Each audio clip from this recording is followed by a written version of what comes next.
All right, guys, you know what it is. It is crossover Thursday, and today it's Locked On Chargers and Locked On Lions. And honestly, to me, one of the games of the weekend. I'm super excited about this one. The Chargers getting a chance to play a good team to see if anything they've done the last 2 weeks actually means anything. And today, Matt Derry on here, one of the best on the network. What's up, Matt? How you doing, bro?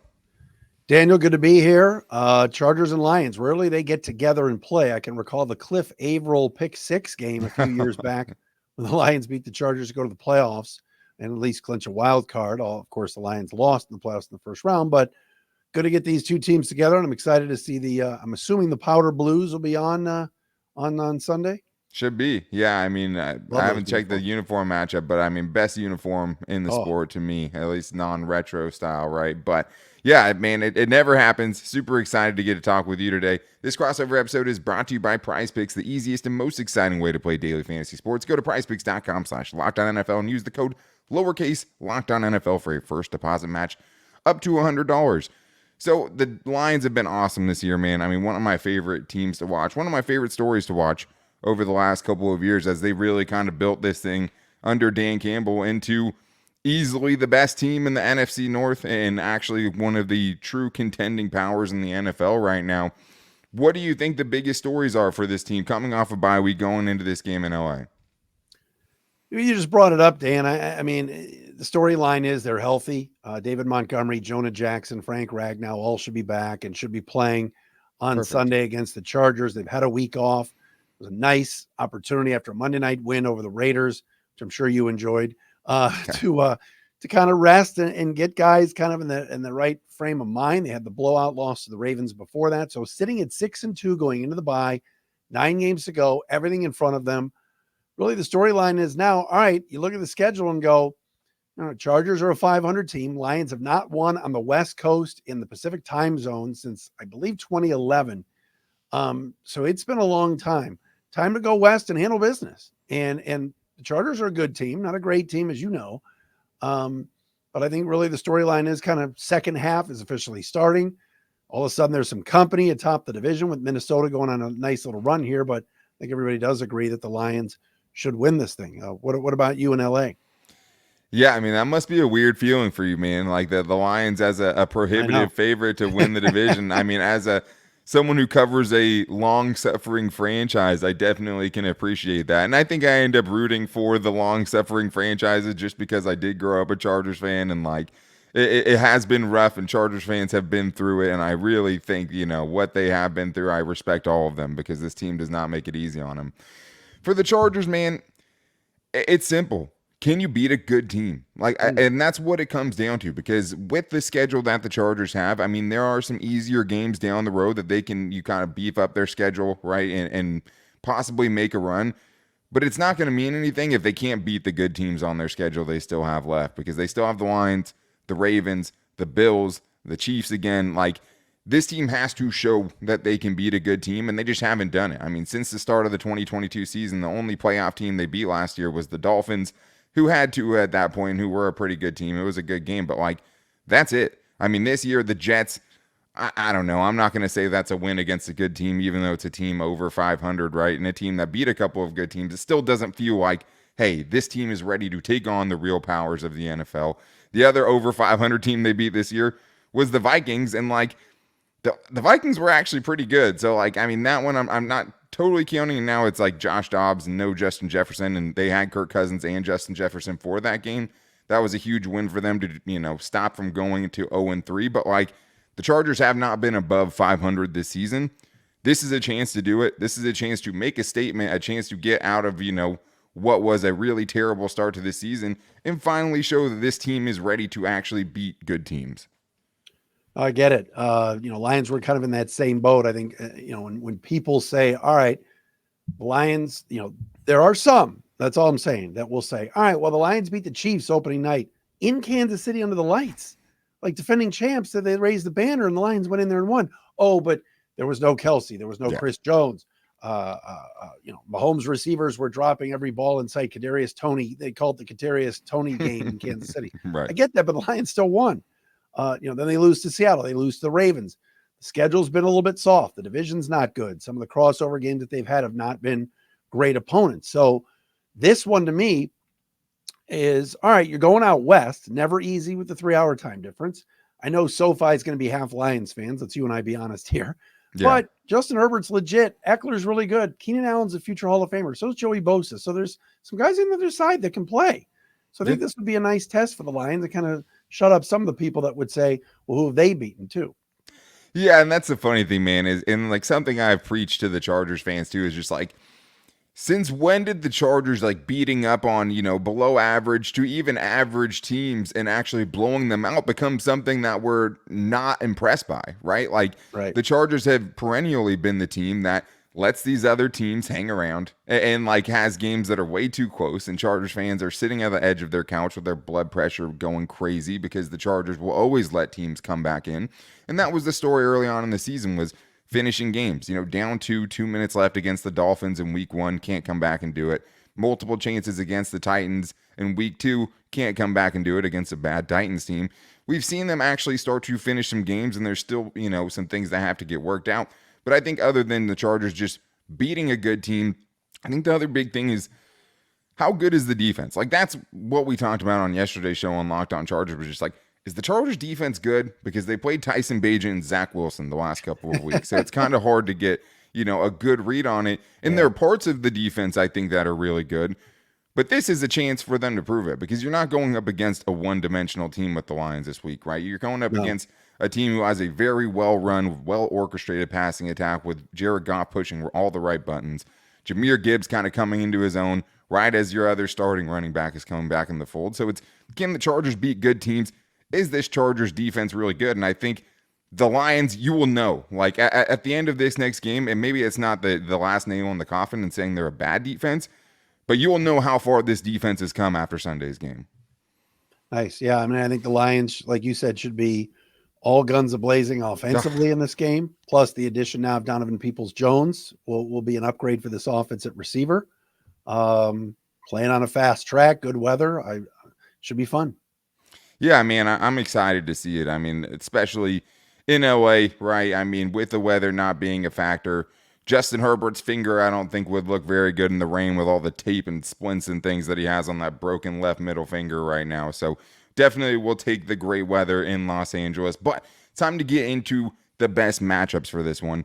And one of the ones that really stood out to me was actually one that you brought up on Twitter during the game on Sunday, which was Aiden Hutchinson, Trey Pipkins, major advantage Lions. So we're going to talk about the biggest matchups going into this game coming up right after this. First, though, I do need to tell you guys about one of my favorite things, and that, of course, I'm talking about DoorDash. And DoorDash is just so perfect for football Sundays, because once that 10 a.m. game hits on the West Coast, you can't leave your house. You got 7 hours of football to strap in for. So if you don't have the right dip, if you didn't get the right ingredients for something you need for your football party, you can do that with DoorDash. You can give you the local restaurants you're looking for or the groceries that you need delivered right to your door. And to me, it's all about finding the local spots. If you're in Los Angeles, the one place we were locked on this week, Randy's Donuts. You guys have probably seen the giant donut off of the freeway. This one actually got me in trouble last night. Yeah, last night it actually got me in trouble. I did the DoorDash read. Wife heard me talking about the bacon maple donut bar and also the maple churro donut specifically. And your boy had to order DoorDash to the front door today because the pregnant wife, I should say, was not going to not have donuts after she heard me talking about that. So make sure you check out the local gems that are in your area, and you can save some money. You can get 50% off up to a $10 value when you spend $15 or more on your first order when you download the DoorDash app. Enter the code LOCKED23. That's 50% off up to a $10 value when you spend $15 or more on your first order. Download the DoorDash app. Enter the code LOCKED23. Subject to change. Terms apply.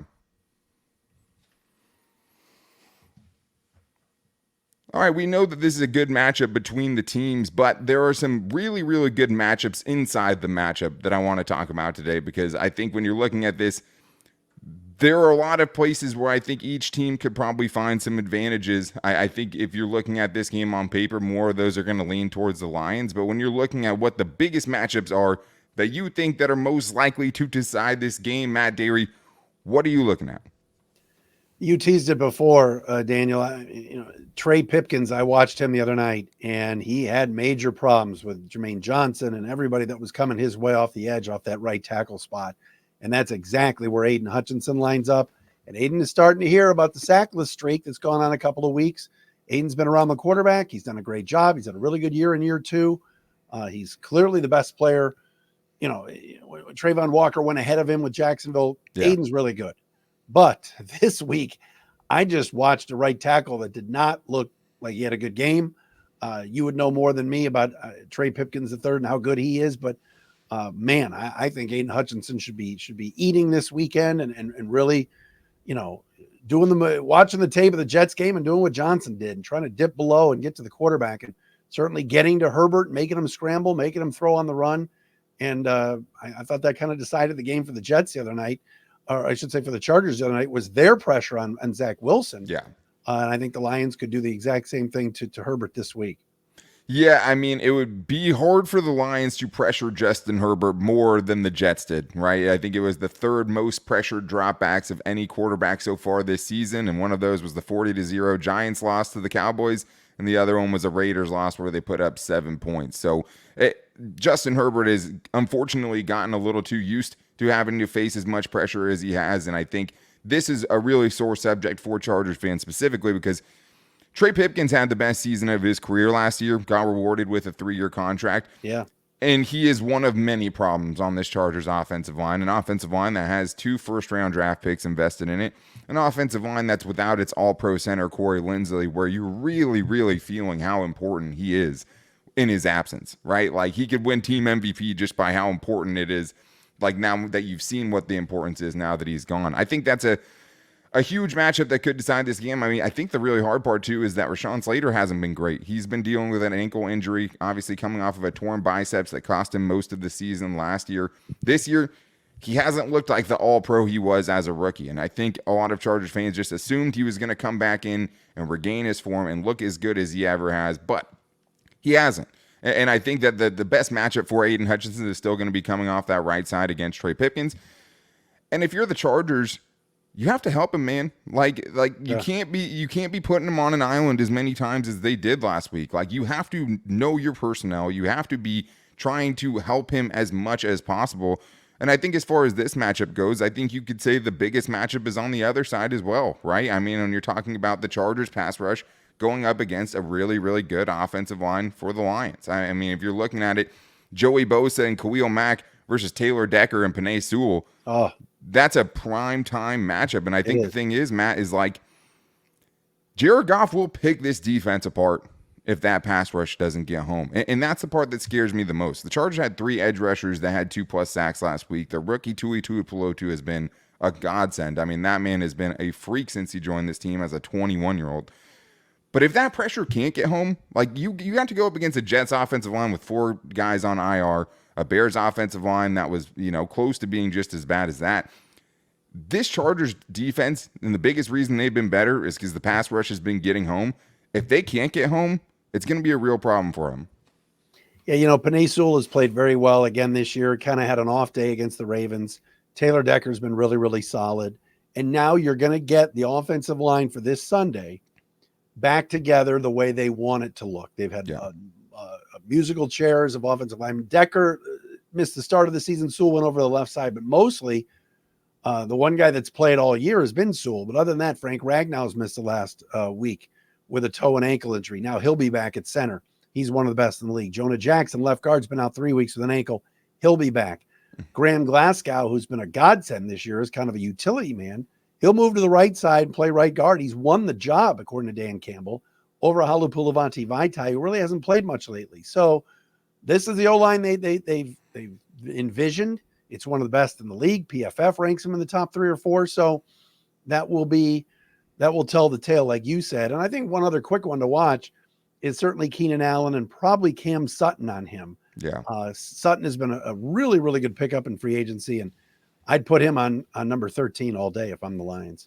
Yeah, it'll be interesting to see if Keenan Allen gets any of the rookie too, right? Brian Branch has played very well for them this season too, so it'll be interesting to see if that matchup kind of comes to fruition. I also think, this Lions kind of reinvigorated rushing attack going up against the Chargers run defense that has been pretty good is going to be a good matchup because everything looks nice when it looks nice for the Lions, right? When everything stays on schedule, they're really, really hard to beat offensively, right? Yep. If you can disrupt that, If you can shut down a couple runs, pick up some tackles for loss, they're still going to be potent. But it gives the Chargers defense a chance, right? To steal a couple possessions, to get off the field a couple of times. The Chargers run defense, after allowing, 5.5 yards per carry for the season in 2022, has been much better. 3.7 yards per carry allowed, tied with the Detroit Lions this year, which is one of the, biggest upsets to me this year, is that unit has gotten so much better. Let's talk about the most important player in this matchup, though. I mean, for the Chargers, it's hard to ever have it not be Justin Herbert, right? We do this show every week. It's very hard to not have Justin Herbert be the most important player for this Chargers team. Who is it for the Lions this week? It's a good one. Obviously we prep before this and we know kind of the rundown. I was looking at the screen. I got a few, but the one that I think is going to be huge is the David Montgomery situation. And I think I would put Montgomery and Gibbs, that running back tandem, as the most important, because Jahmyr Gibbs, all of a sudden, the last 2 weeks, Daniel, has been on fire. He has played so well. He had a coming out party against the Ravens, even though the game was kind of in a blowout. So you kind of went, stat padding. Sure. Last week against the Raiders, my goodness, he just went ballistic. So now it's like he's in a rhythm and he's going, but now his carries are going to go away. Not all of them, but David Montgomery is back and healthy, and he is a huge factor for this team, carrying tacklers, yards after contact, a veteran that values the football as a running back, and a guy that just, carries people on the interior and really kind of sets the tone for the offense. So that's, to me, the most important is, what is Ben Johnson, who's arguably the best offensive coordinator of the game? He and Kellen Moore will be a nice matchup too, but how will he utilize that running back duo? Will Gibbs get touches enough? Because he's on fire and hot right now, he wants rhythm, but Montgomery's got to play. So that's what I would say for the Lions. How about the Chargers? Yeah, like I said, I mean, it's always Justin Herbert. Offensive coordinator Ben Johnson, a.k.a. potential future head coach of the Los Angeles Chargers, Ben Johnson. We'll see about that. Hey, all right. That I think the Chargers could do a lot worse if they decide to part ways with Brandon Staley. He is one of my favorite guys to watch in the league. I mean, especially with just, defense has actually been a lot better this year around the NFL, but that guy's still finding a way to get things done, reinvigorating Jared Goff, and that offense is looking really good.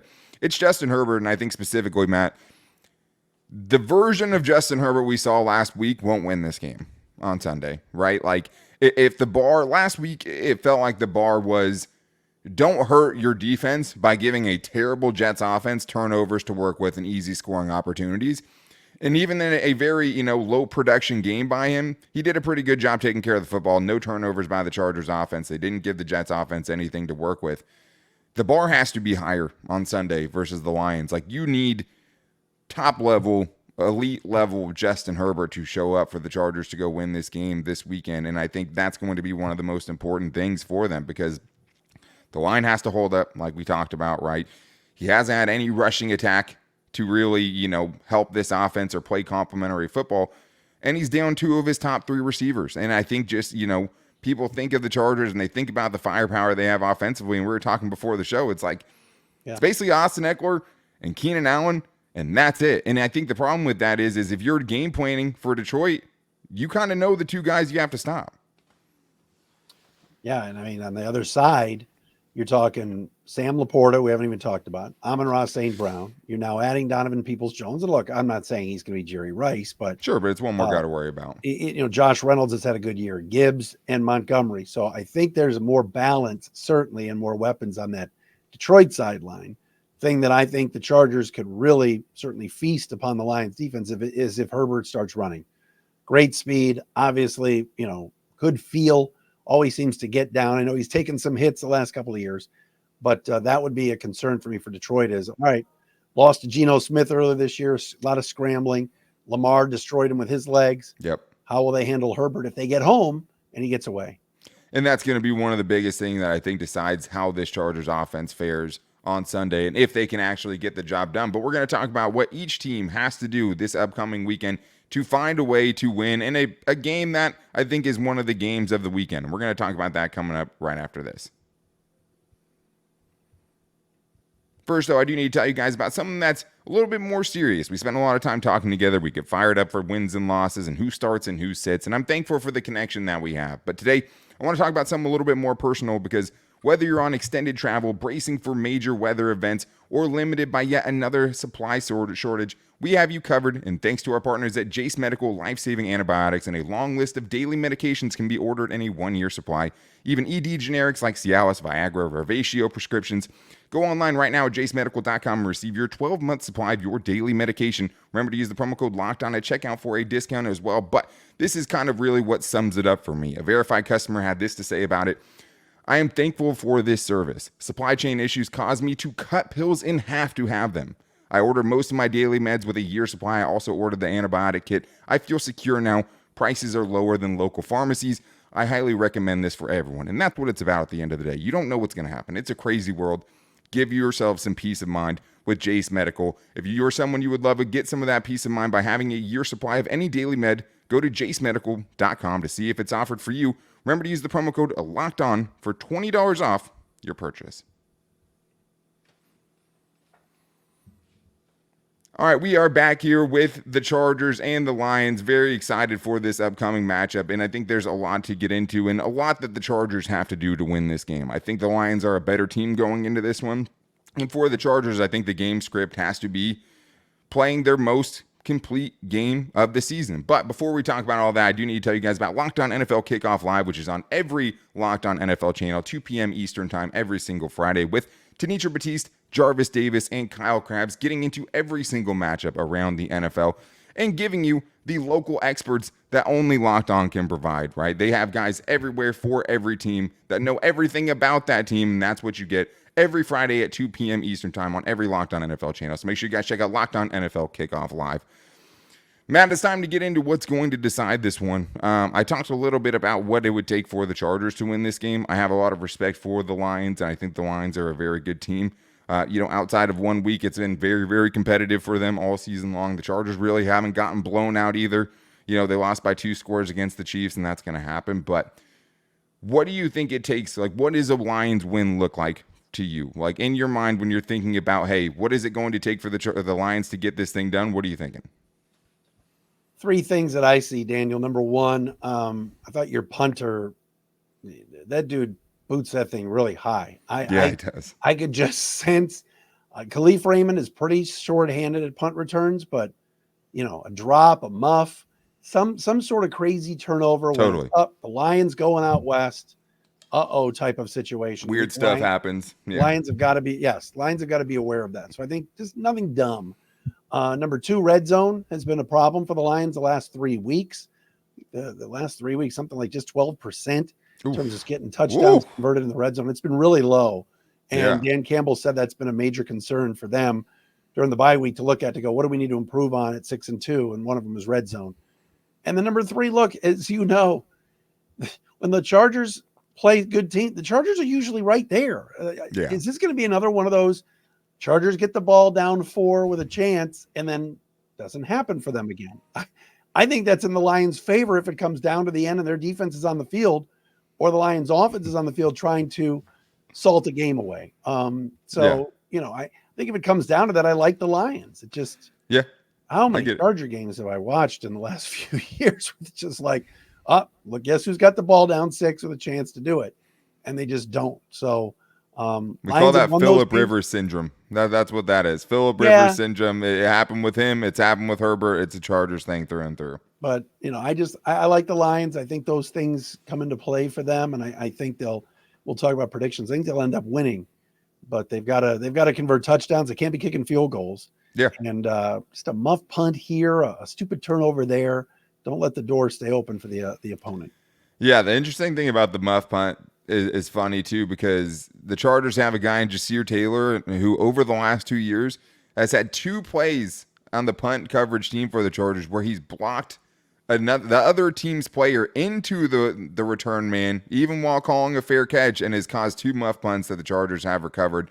Super high football IQ thing. There's nothing wrong with it. If your block takes you into the guy who's fair catching it, it's all fair game. And for the Chargers, I think you need to get it a little weird, right? Like, I think things will have to get a little weird for them to pull this thing off. I think red zone for both teams. I think in a game like this where you're talking about 2 teams who are, one good team and one team who's trying to be good, that's what's going to decide it, right? Trading 3 points for 7 points is not going to be something that wins you this game more than likely. So for the Chargers, they've been much better in the red zone, haven't allowed a touchdown, didn't allow a touchdown last week at all, but they have been better in the red zone. But I think for them, they have to play their best game of the season. And I think that's what it's going to take. And I think it's, getting that from both sides, offensively and defensively. You can't just have a good defensive performance in this one and have a bad offensive performance like we saw last week and still win this game. So I think it's getting a couple turnovers, no matter how they come, right? Jared Goff is taking care of the football really well. You're going to have to get to him to try to maybe give yourself a chance there.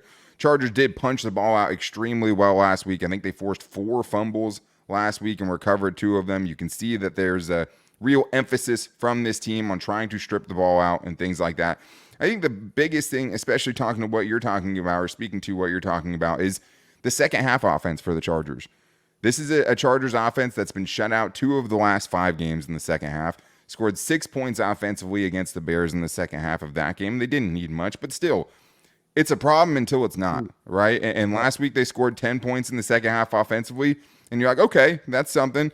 What you don't realize is that the Chargers got a fumble recovery that brought it down to the 2-yard line, and they scored from 2 yards out. So it's hard to take a lot of faith in them, in the second half driving down the field. They didn't do that. So I think it's all those things and just getting more from your young players, right? Rashawn Slater, Jamari Sawyer, Zion Johnson, Quentin Johnston, right? Wide receiver 2 now, Darius Davis, rookies, second-year players stepping up for this offense to try to figure things out. I think all of those things kind of have to go right for the Chargers to pull off the upset this weekend on Sunday. So you said what you think is going to happen. You're picking the Lions to win. How do you think it's going to look?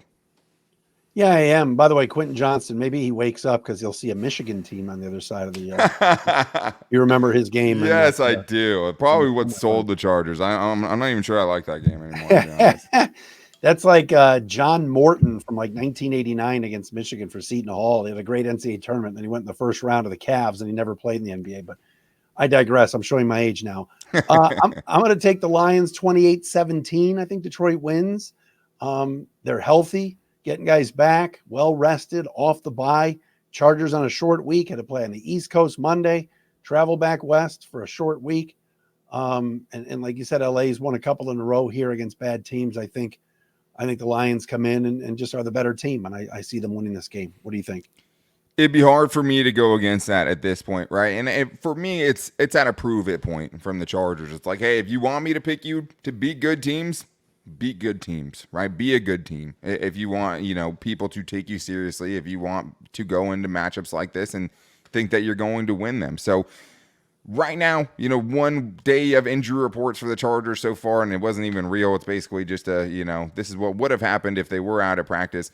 Chargers injury reports looking really clean, but there's a ton of dudes on IR that obviously aren't making their way back for this game. So I can't pick the Chargers to win in good faith right now. If I had to pick a score, I would go Lions 27, Chargers 20. Offense, I think, still struggles a little bit to fully click, and I think the defense plays better than we've seen them against other good teams, but can't do enough to kind of carry the offense in this one that's still kind of trying to figure things out a little bit. So that's how I'm feeling right now. I'm sure both of us will be getting into our keys tomorrow for the, Friday show, getting into what we think and what we want to see happen for each team this weekend. So make sure you guys check out the Locked On Chargers podcast and the Locked On Lions podcast. Follow wherever you get your podcast from, and also follow and subscribe on the YouTube channel as well if you want to see these pretty faces again. Thank you guys so much for checking out this crossover episode. I do think it is one of the games of the weekend. Thanks for hooking up with us, Matt. We appreciate you, man. All right, back at you, brother. Thank you. Good to see you, Daniel.